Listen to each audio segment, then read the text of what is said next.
Hello everybody and welcome! The next batch of player cards from Hemlock Vale have been out, so we're going to be checking out all the Seeker cards in this video here today.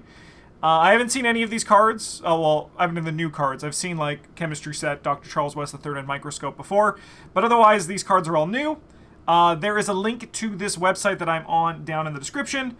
Huge thank you to whoever has done this website and made these nice, high-quality PNG images for us content creators to take advantage of. So thank you so much for that. I think it's time to dive in and check out some new cards. I'm only going to be looking at cards that I have not already talked about, because I don't want to read and talk about Microscope again. Albeit Microscope does actually seem pretty sick.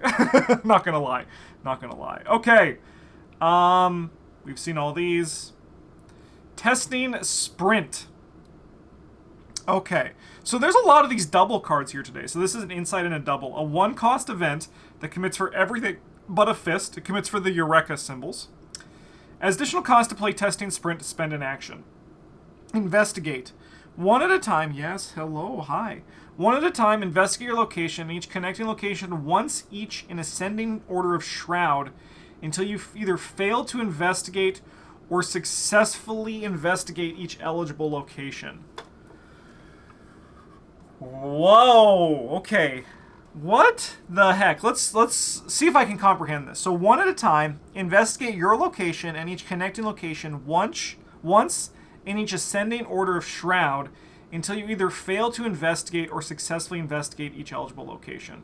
So ascending is up, so you start at like the lowest value, and then you go up to the highest in stopping if you've investigated them all or you fail. So if Luke goes into his dream gate, he can investigate every location, right? If they're all revealed. The card seems pretty sick. I like it. It reminds me actually of something we saw in a recent one of our custom card videos, part of the custom card challenges that we do on our Discord channel. I think the card's pretty sick. There's nothing I hate about it. I think it's going to have... okay, can we just... Hey, Superfang, 28 months at the Golden Table. Thank you for your support. Can we just imagine this card in Untabooed Rex for a second? Alright, I gotta play Untabooed Rex with Untabooed Dr. Milan with Higher Ed and just go absolutely nuts with it. Doesn't that sound like a fun time? That seems pretty damn good. Alright, well, it's time to go down over here, buddy. Just like Succeed by 2. You can do Amanda and be Untabooed Rex for a turn. That also actually seems really good. This does seem really good with Amanda Sharp. I mean, also as well, like Luke Robinson, right? Yeah, exactly. Like, just being able to investigate every location. Yeah, I think the card's sweet. I think the card's sweet. Alright, Thorough Inquiry. This is a 2-cost event. Commits for a book, a foot, and a wild. Those are really good symbols for a level 0 card. Insight double, so another double here. As additional cost to play Thorough Inquiry, spend an action. Investigators at your location draw a combined total of 5 cards. You decide how many cards each investigator draws. Okay, so it's very much like whatever that... I always forget the name of the card, but the Cursed Card Draw. The Cursed Card Draw card, 0, put in 2 curses, players draw 3 cards your turn. So it's very similar to that. But it just costs 2 actions. Deep Knowledge, thank you. It just costs 2 actions and 2 money. Darkest Claptrap, 17 months at the Golden Table, and the hype train just started. If you're watching this on YouTube, I just went live, so, you know, the hype is flowing right now. Okay. Thorough Inquiry. It's 2 resources and 2 actions to draw 5 cards as a group. How does that compare to 0 and 1 to draw 3? And the 2 curse tokens. I mean, the curse tokens don't matter, right? The curse tokens generally don't end up mattering too much. And the 0 cost is really nice. 3 and 5 is a big difference, though. Is a big difference. And notably, the symbols on Thorough Inquiry are a lot better. But 2 actions is a lot. I'm going to be honest. All right? I actually don't really like playing Deep Knowledge too much because in my style of play, I don't like taking a turn off, right? I'm sorry, an action off. I don't like taking an action off. And Thorough Inquiry is essentially asking me to take a turn off, right, in comparison to just an action off. So I don't know if I'm probably going to play that much Thorough Inquiry. However, Thorough Inquiry does have the juice of those icons on it. Those icons are really good, right? Basically, just getting a perception when you don't need the card draw is very powerful. So I think the card is good. How much play is it going to see compared to Deep Knowledge? That's a great question. 5 cards is a lot. I do also like it. Someone said, Burst Coffee said, slap it in the Joe Diamond deck in the Hunch deck. Yep. Make it just cost 0. Double action. Everyone would like to draw 5. Yeah. Seems good. Russ, you got hair. I got hair. Your hair in my mouth. Just shedding like crazy. I don't like messing with the bag, so double action is better than adding or removing tokens. I can definitely attest to that. I think that's fair. And yeah, it does also seem good in Seeker Carson. I think the card's neat though. Alright, we've seen all these cards. Oh, we get to see the upgraded versions of the Myconid. I'm very excited to see this. So I'm just actually going to remind myself how to do this. So, search your bonded cards for Uncanny Growth and add to your hand as an action. If Ravenous Myconid has 3 or more growth on it, move each growth on your resource pool as resources. Record your campaign log, you've classified a new species. If this resolves, place one resource on Ravenous Myconid as a growth to investigate for each one you succeeded by. Okay, so it's pretty easy to translate. Okay. We haven't got there yet, but I do want to. We've seen all these. Oh! Okay, we have an ally. A Seeker ally. 4 cost, 1 experience, Gabriel Carrillo, the trusted confidant.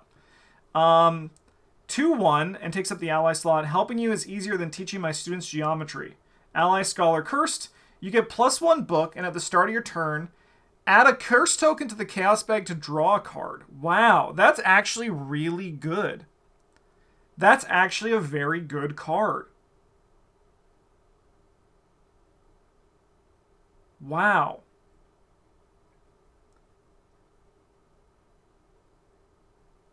Pronounced Cario? Thank you. I'm probably going to forget that, though. Wow. That seems really good. I don't really know what more to say. Would you just run this over... Okay, so, like, it sits in the exact same spot, pretty much, as Dr. Milan and, Jeremiah Kirby, right? Where you get book for 4, you get some soak, and you also get an effect. Is it better than Dr. Milan? I mean, I think it entirely depends on what you're doing, right? If you're wanting to play this in... like, if you're playing a deck that's heavy on resources, you're going to want Dr. Milan. If you want a deck that you're going to be getting a lot of cards, I mean, I think, like, Harvey Walters is going to like Gabriel just outside of all of that.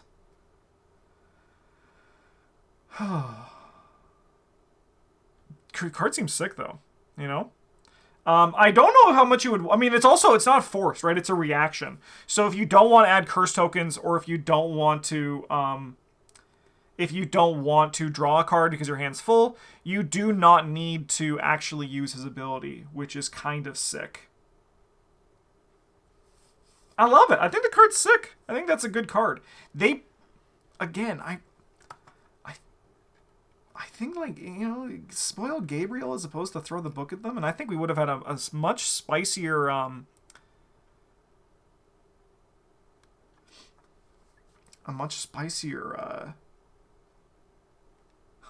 much spicier spoiler season. Putting this against Kirby makes me seem not as good. Good to keep him alive longer, take curse to get similar value. I, generally agree, but at the same time, I also generally disagree. Because I think you need to kind of build your deck around Jeremiah Kirby a little bit more, and Jeremiah Kirby will usually... Like, say, for example, you don't build your deck around Jeremiah Kirby, you draw 2 to 3 cards, right? You keep him around for... He'll stay around for, like, 3 turns, and Gabriel's going to do that as well without needing to, like, build your deck around it at all. So while I think, like, if you just look at it as just, like, a pure... Like, if you just look at the cards and, like, the time it takes to draw cards, yes. But I think you're neglecting the amount of... The idea that you need to put into, actually, you know, building around it, right? Cool card, though. All right, Steady-Handed. This is a 2-cost, 1 experience, talent, science card. Limit 1 per investigator. As a reaction, when you succeed at a skill test, exhaust Steady-Handed. You either succeed by 1 more or 1 less, and if you succeed by exactly 2, heal a horror. That's very good. That's also a very good card.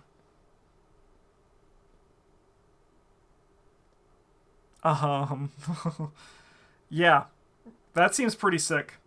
I don't think everyone's going to want it. Rex loves it. Yep. Rex would love the hell out of it. Carolyn, yeah, she can use it to heal horror just slotless and just while also winning the game. I love this card in Rex, though. Holy hell. I mean, obviously, as well, this also synergizes with all the cards that we've seen earlier.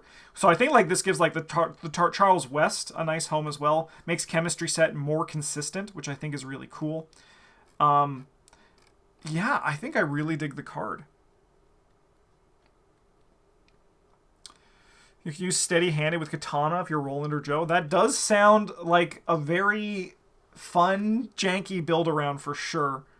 But I just think this card interesting.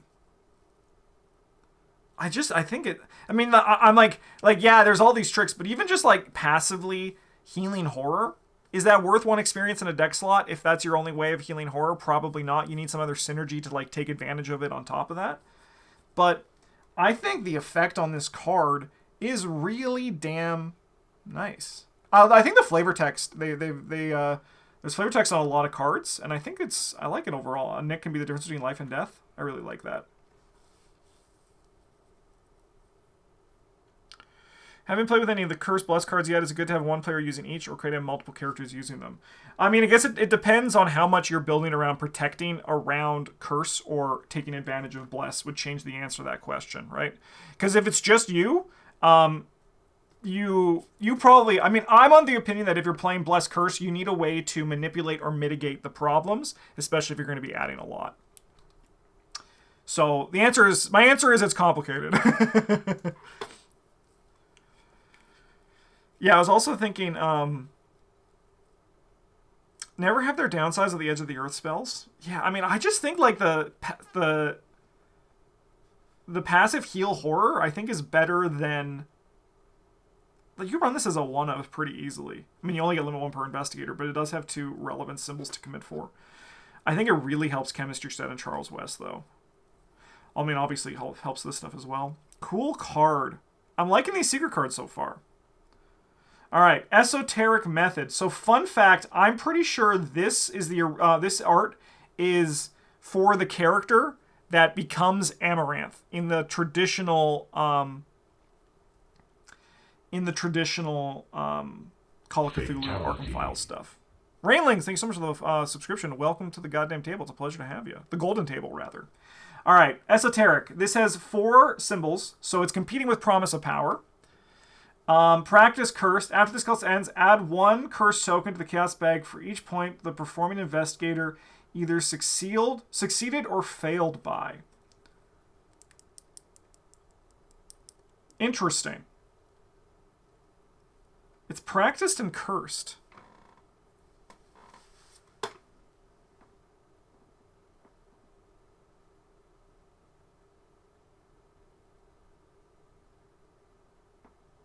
The Afro Preeminence was used for Unearth the Ancients. It's used for a lot of things. They have a lot of art. I mean, a lot of art was used for different things. So this is different than Promise of Power, right? Promise of Power is just a generically good card that you're going to be using to pass tests.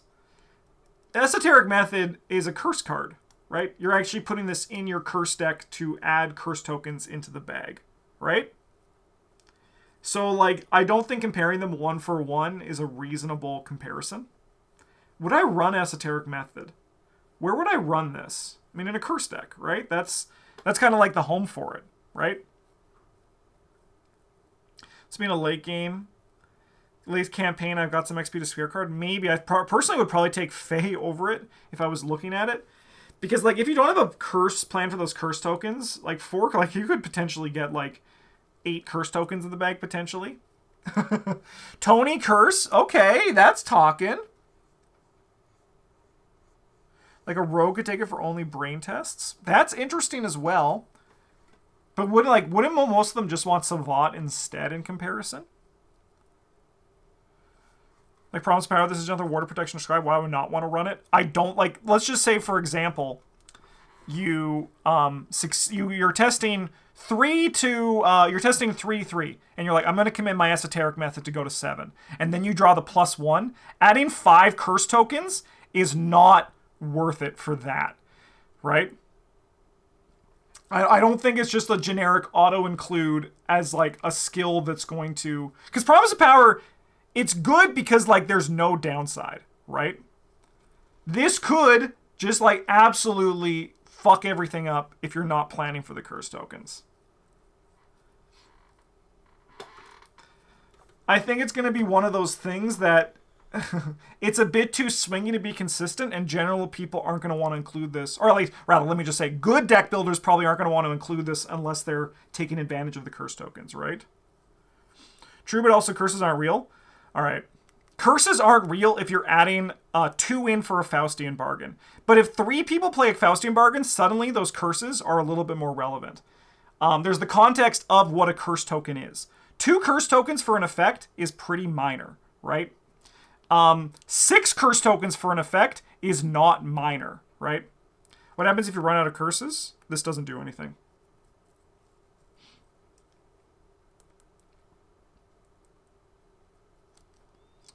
This helps feel the flute. Thank God. I think the card's interesting. I don't think I would want to play it outside of a curse deck, though. I don't think I'd want to play it outside a curse deck. Or, alternatively, I like the theory of using it as a rogue to mitigate brain a little bit, but I think Savant just does that better. Yeah.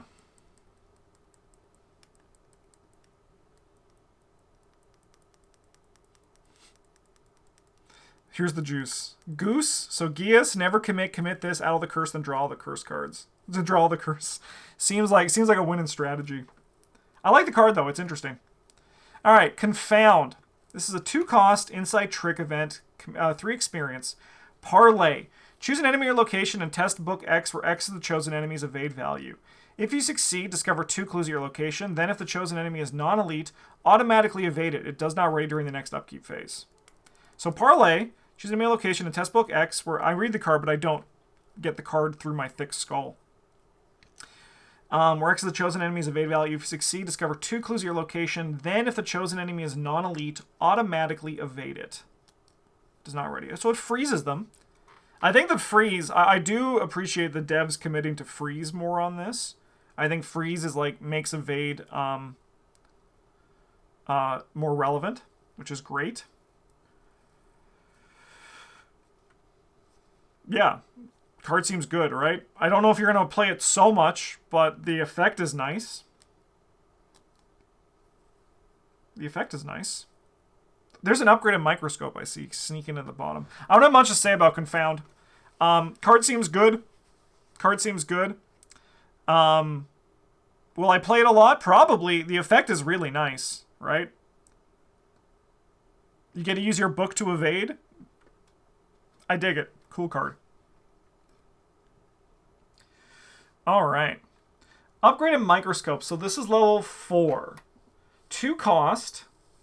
Takes up the hand slot. Item tool science. As a reaction, after enemy or location is successfully evaded or defeated, place a resource on microscope as evidence. Double action, investigate.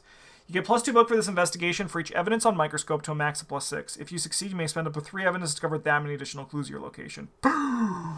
Okay, let's compare to the first one. So the first one is you get +1 to a max of +3 book, and you may spend up to 2 evidence. It still costs 2, still takes up a hand slot. After you successfully evade or defeat a place a resource. Oh, after, you don't have to do it. It just has to happen. So you can get 3 clues from this for 2 actions. Still a double action, but now you can get 4 clues and you get +2 for each evidence spent. Doesn't exhaust either. Okay, okay.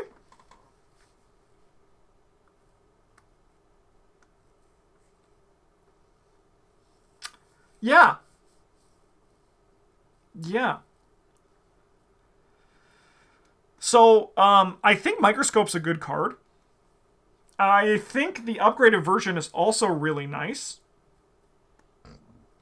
You can carry 2. Well, yeah, you can carry 2 the first one too, right? Still. I mean, you can carry 3 if you want to cheat and play some teamwork with Dr. Charles West, if you really wanted. Yeah. I mean, I think Microscope in itself is actually just, like, a pretty legitimate card. So, the upgraded version, I think is good. Like, it's obviously good. Is it worth 4 experience? I don't think in, like, an urgent sense, right? I don't think, like, urgently you need to upgrade the Microscope, but, like, later in the campaign, I think the upgrade is really nice. I think the problem with this upgrade is just that, like, Seekers are good at investigating. And you could use this in off-Seekers, like, who have lower book to fight. Like, I love this in, like, a... The nice thing about Microscope is that you can use it as a goon to, like, also grab clues down the road. Especially, like, if you're playing something like Dr. Charles West, you could do something weird for that, right? In the box, obviously, it works really well with Wilson, but, like, even Vincent Lee, I think it's really cool. This is just kind of like general Microscope discussion because I think Microscope is a good card. But I don't know if the upgrade is necessarily worth it, but it is nice to have. All right, let's check out the upgraded Ravenous Myconids. Vincent can't take the upgrade? Oh, that's a shame. He can still take the level 0 version, though. As I said, this was kind of a talk about just Microscope as a whole. Alright, Sentient Strain. 2 cost, 4 experience. Research, limit 1 per deck. Search your bonded cards for uncanny growth and add it to your hand. Limit once per round. Okay, so that it still adds this to your hand, but now as a lightning bolt. So you're going to place 1 resource as a growth. Interesting. Okay, so it's probably still going to work with the same mechanic. When Investigator draws a non-weakness Treachery card, as a reaction, if the layer of the location's shroud is equal to or less than Ravenous Myconid's growth, cancel that Treachery effects and discard it. Cancel that Treachery's effects and discard it. So that also stops Surge, right? Because the difference between, like, Ward of Protection, it says cancel that Revelation effect. But this cancels the effects of the card. You can also cancel Peril Treacheries. There's a non-weakness Treachery card. Interesting. How,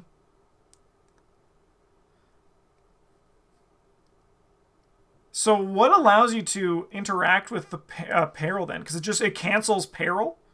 Peril's just like, I'm not real? Yeah, because I thought, like, Peril would override it, right? Peril probably has cannot. The cannot play cards or trigger abilities or commit cards. So I think that's trigger an ability, right? So Peril will still trump it, I think. Because we got the cannot here. And cannot, as we know, is absolute. I could be wrong, but that's just how I read it. You also remove all growths when you do it. But notably, you have to pay, like, 1 cost every time you want to do this. Not sure since it says non-peril. I thought that was maybe that was just there to, like, for teaching. To be like, hey, just a reminder, you can't do peril cards. But it is definitely a little bit strange.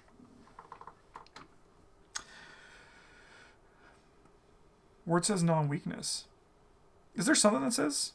You handle this one says non-peril. Ah, that makes sense. Because you can interact with your own perils, right? You can interact with your owns. Thank goodness this is once per deck. I mean, I don't think it's, like, that spicy, right? Like, it's good. I don't know if it's that spicy. Because, like, you have to do this every time. Pay 1. Do it. And then, like, you have to have, like, you have to have more than the Shroud. Like, it'll probably trigger, like, every 2 turns, probably. Having 2 would allow you to cancel for 2 people. Oh, I mean, like, that's, like, I mean... I don't think that's part of the design stops that all. Like, I guess I get what you're saying, that limit 1 per deck is good because you can't do this, but you could never do that even at all, right? Like, it was never possible from the get-go. So that's why I never thought about that. It's like, why would you have 2 of these? But you can only have 1 from the get-go. So we're just talking from different sides of it. Every 2 turns for a ward. Every 2 turns, and you're also paying the cost for the ward, right?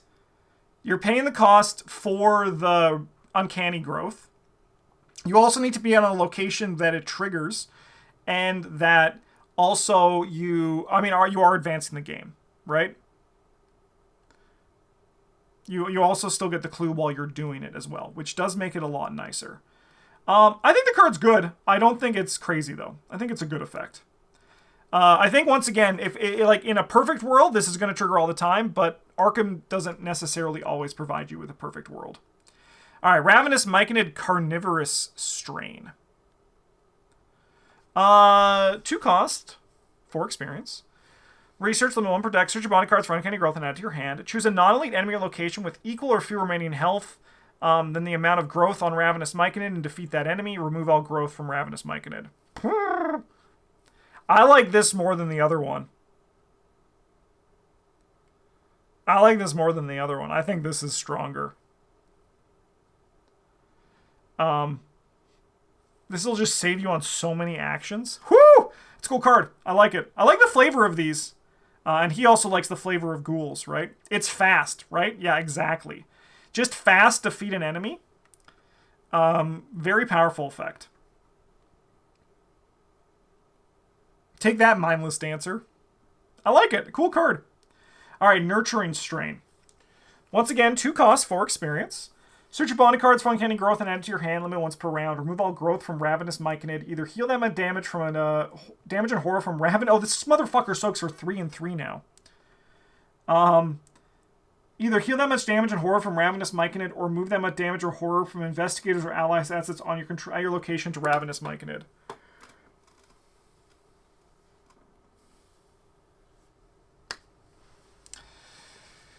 That also seems really good. That also seems like a pretty good time. I think like the healing one is generally the weakest of the 3, but I think all of these are good hits. All the versions are sick on this one, I think. Yeah, Ravenous Myconid is solid all around. 100%, I agree. I think all 3 of them have great uses and great homes. Vincent and Carolyn can take this one? Hell yeah. I think they would love to take this one, to be honest. I think these are great cards. No, they can't? Yeah, they can. We got there, chat. We got there. Yeah. I love it. I'm going to complain just something that's very minor, but just for flavor. I'm glad this isn't the case, but I'm still going to complain just because in my soul it feels this way it should be. I feel like this guy should have 2 brain and this guy should have 2 damage. Just kind of like what I feel in my heart of hearts, you know? But I'm glad it's not the case, but I still kind of wish it was the case because I feel like the flavor of that would be a little bit juicy. I think it's just for each point you succeed by. So you can go big, get a lot of growth on it, and just like... I mean, you do remove all the growth when you use it, right? So you do remove all the growth. You get like 1 use for your growth, right? But you can like succeed by 6 and then just like nullify something, right? Sick card. I wish they spoiled this guy. But other than that, I think they spoiled some good cards from this pack with content creators and through their website. Yeah, the enemy defeating one. Just like load up 5 on it and just be like, see you later, the next thing that shows up. Really juicy effects. And you also are still advancing the game when you do it. So sick. So sick. Alright, I'm going to end this video here. Thank you for watching, everybody in YouTube land. There will be the Rogue and Mystic ones and the Survivor and Neutral ones coming up in the next few days. But in the meantime, thank you so much for watching. Have a good one, and as always, a GG's.